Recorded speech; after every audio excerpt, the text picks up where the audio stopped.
2025 kicks off with the battle for Ohio. Cleveland Browns open things up at the Pound. Dogs hoping they picked the right leader guy for their offense. We got to fight.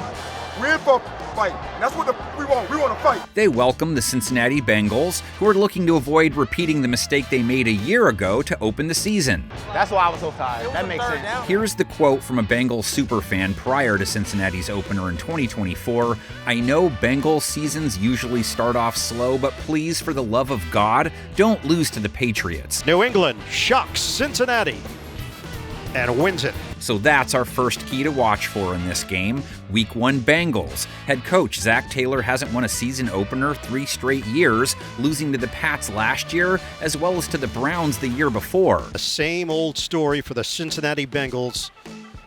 Another slow start to the season. How well Cleveland's retread tires handle will go a long way in determining if their streak will hit 4. Joe Flacco, the QB whose Plinko chip came out the winner this offseason, with Shedeur and Gabriel waiting in the wings, Flacco doesn't have a lot of room for error, though. We know everything about Joe Flacco. We all love and respect Joe Flacco. I think he's on his 8th team in 8 seasons. What is he going to be this year? He's going to be the 20th best quarterback in the NFL? His counterpart is the key to every Bengals game, of course. Joe Burrow's resume is as good as it gets, but in their last 3 Week 1 losses, he hasn't played well in any of them. Maybe now that he has a Batmobile, midseason Joe will arrive early this season. Guns it deep downfield, Chase is open, catches at the 30. If that's going to happen, Jamar, T, and Deoshie have to find a way to beat Cleveland's corners, Denzel Ward, Greg Newsome. That's key 3.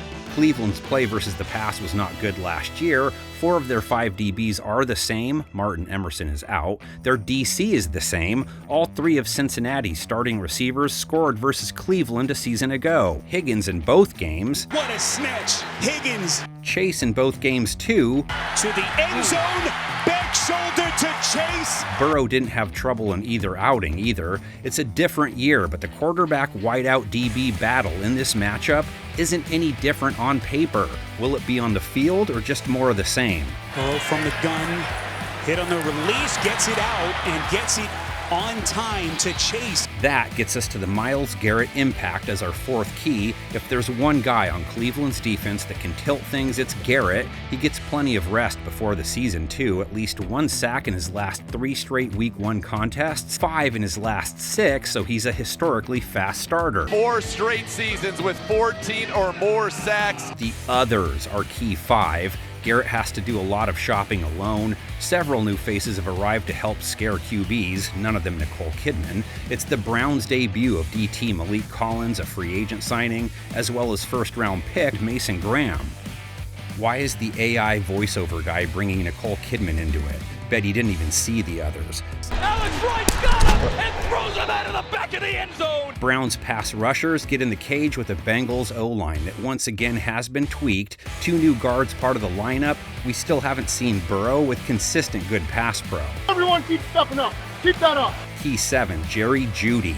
He's the go-to receiver for Cleveland. He's going to see a lot of Bengals double teams, being Cleveland's other wideouts. Don't have reputations that are going to scare many secondaries. Judy's target total should be impressive this season. Judy running free. He has it at the 30. Browns' other wideouts, Cedric Tillman, so you can see why tight end David Njoku is key number 8. He won't draw the same attention from Cincinnati's defense, but he won't be far behind. Caught. Touchdown. Njoku. Cincinnati's new DC, Al Golden, is in charge of drawing up a plan to stop him. Bengals defense was blamed for their disappointing 2024. Couple of new faces added to the fold, but their starting 11 is pretty much the same as last year. Al might not have to produce gold per se, but he's expected to produce better results. Key number 10, Bengals pass rush, very similar to Cleveland's. Trey Hendrickson, their Miles. Others get more pub. Few ever seal the deal as often as he does, though. Hendrickson again! He, too, has a new first-round draft pick trying to help hurry Burrow. Defensive end Shamar Stewart debuts. Browns also have to worry about Joseph Asai, who takes over as starter across from Hendrickson. Then Osai coming around the backside. Key 11, the Cleveland O-line trying to stave them off. Browns had an open door policy to see their quarterbacks last year, and the 5 guys who will be out there this year, part of that problem. The actual signal callers were too. And he's going down. At 12, Jerome Ford. Ford was plenty effective last year. It could be that Cleveland hits the Bengals with a heavy rush attack to slow things down, and it might be their best option to move the ball anyway. Jerome Ford down the sidelines. Bengals offensive side piece, aka Chase Brown, if you will, key 13, isn't the best chase on the team, is often overlooked, turned to sometimes out of boredom, but usually comes through without complaining. Rolls into the end zone. He's the perfect side piece. He will see plenty of new Cleveland linebacker Carson Schwessinger, drafted in the second round, who will also chase Mike Gesicki around. Bengals tight end is our final key. Like Chase Brown, isn't always in the spotlight, but Cleveland doesn't want him filling in key gaps in the game with the kind of big catches he came up with last year. There it is! Yes! That's not everything, of course. What else do you think will factor? Game previews are a collaborative effort. The only experts that matter here are the actual fans. So take care of the written component for me, will ya? I'm Game Preview Guy, and I'll again be taking care of the video portion this season.